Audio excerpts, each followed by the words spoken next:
Привет, друзья! Не знаю, смотрите вы это или уже не смотрите, или окончательно включили Чебурнет, или бог его знает. Но я продолжаю делать ролики, пока это возможно, пока это хотя бы кто-то будет смотреть. Итак, обзор iOS iPadOS 15.4. Здесь есть ряд новинок для разработчиков, которые связаны с тем, как оплачивать, как делать подписки для своих пользователей в своем ПО.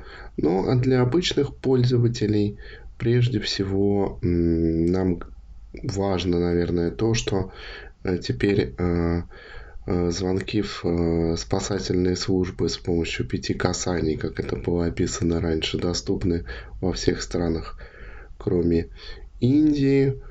Кроме того, нам напоминают о том, что могут быть проблемы с покупками в App Store и iTunes Store, и не те, о которых вы подумали, а проблемы для всего мира.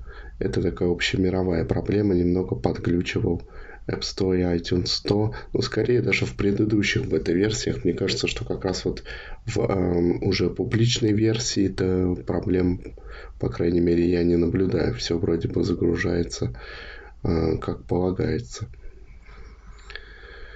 Кроме того, напоминают нам о том, что если вам прислали фото в месседж, если вы его открыли, после этого может некорректно работать прокручивание текста. Ну, это, в общем, тоже не такая большая проблема. Кроме этого, напоминают о том, что возможны проблемы при телефонных звонках у определенных операторов. Также ряд таких мелких улучшений. Теперь из большего количества приложений можно будет прямо из приложения создать конференцию и видеоконференцию начать с вашими коллегами, сотрудниками, друзьями или кем-либо еще. Ну и в основном, по большому счету, все. Основные новинки такие. Довольно давно уже нам в каждом обновлении напоминают, ну, видимо, потому что это все-таки очень важно, что при измерении насыщения крови приложение здоровья может неожиданно либо зависать, либо закрываться. Учтите это. Ну и кроме того, лимитировано количество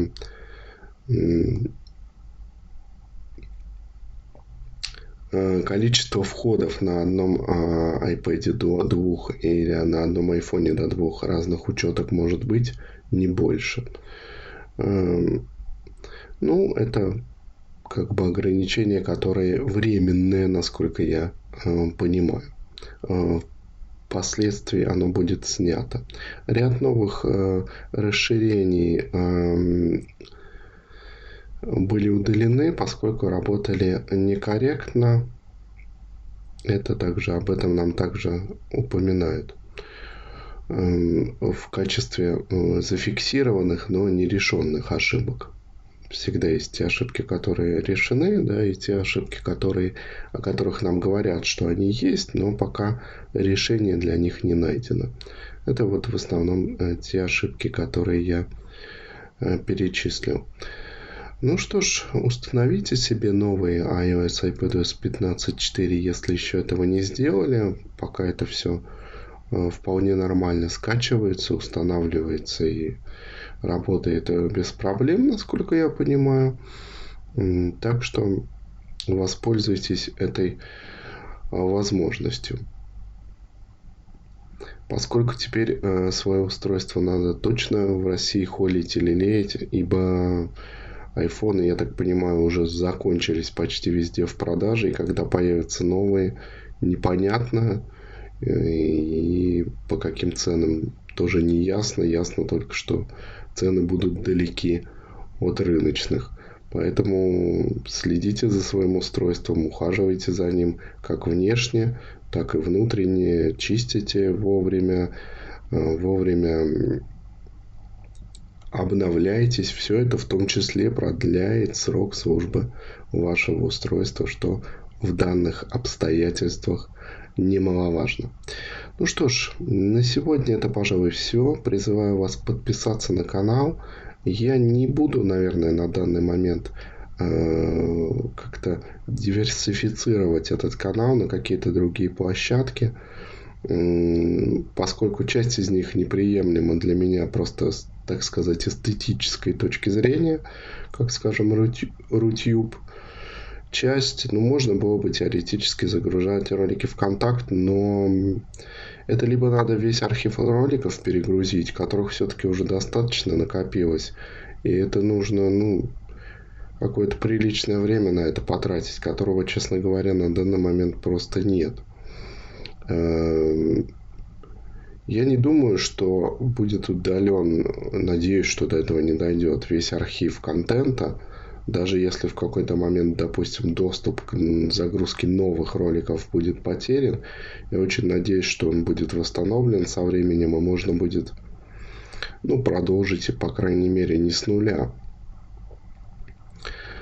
На все, как говорится, воля Божья. Будет так, значит, будет так. Мне не впервые с нуля начинать, но диверсифицировать, повторяюсь, на данный момент я ничего не планирую, потому что не вижу какой-то супер достойной площадки для этого. Кто сможет смотреть, тот сможет смотреть. Кто не сможет, к сожалению, не сможет. Опять же, я задавал этот вопрос несколько недель назад, что делать в такой ситуации, если будет блокировка YouTube.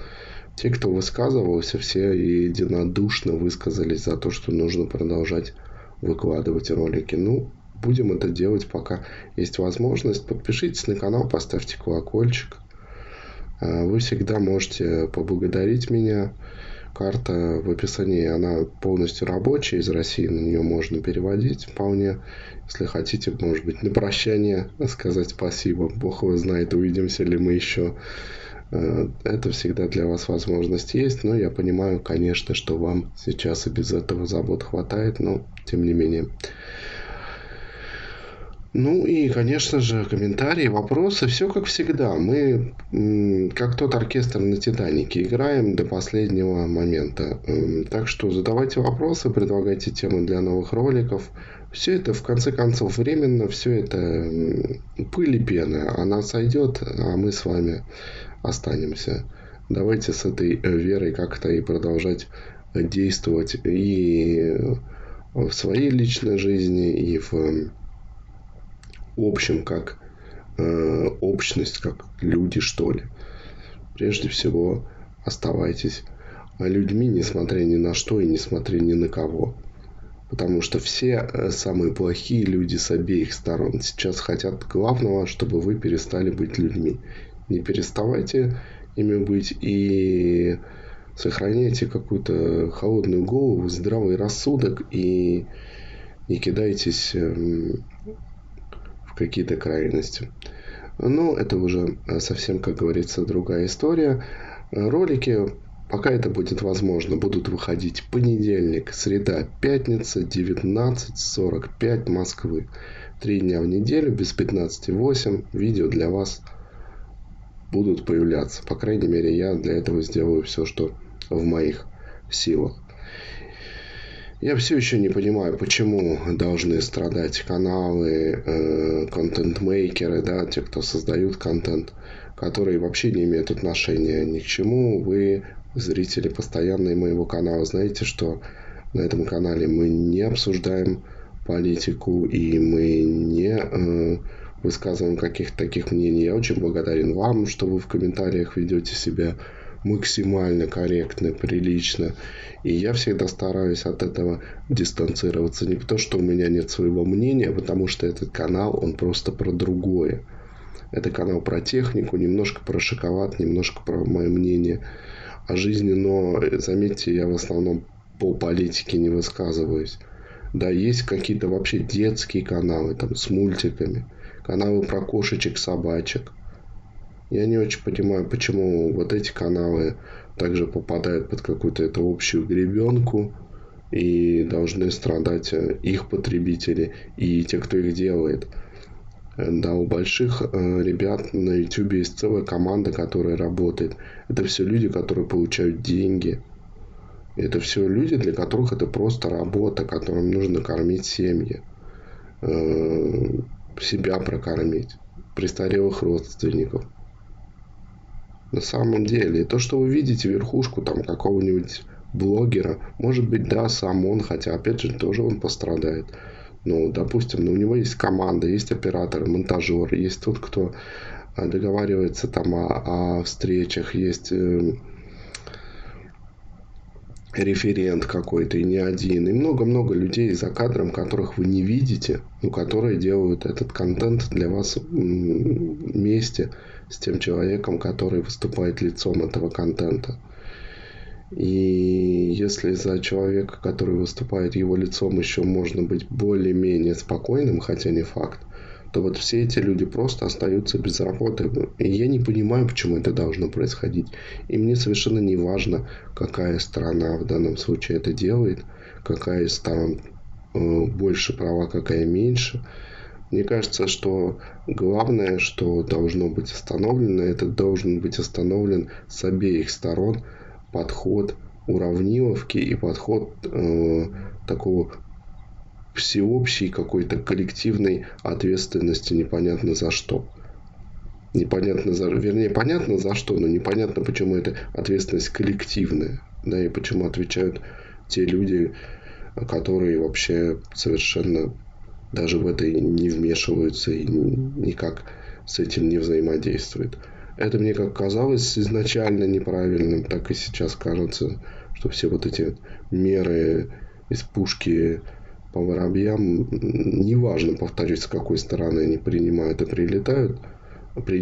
прилетают, они неверны и совершенно абсурдны. Но я надеюсь, что все-таки разум, он победит, и какая-то адекватность, она победит, и мы вернемся, если не к миру, каким он был до этого всего, то, по крайней мере, какой-то нормальной адекватности, и будем как-то нормально друг на друга смотреть, друг с другом общаться и как-то находить какие-то точки соприкосновения нормально, а не в режиме крика и какого-то гвалта, угроз и каких-то безумных действий. Что-то это я уже ушел вдаль от iOS и iPadOS. Прошу прощения за это. Самое время, видимо, попрощаться с вами, пожелать вам всего самого доброго. И пусть у вас все будет хорошо. Ведь вы, мои зрители, у меня как раз самые лучшие и самые адекватные. Я в этом за последнее время очень сильно убедился. Спасибо вам.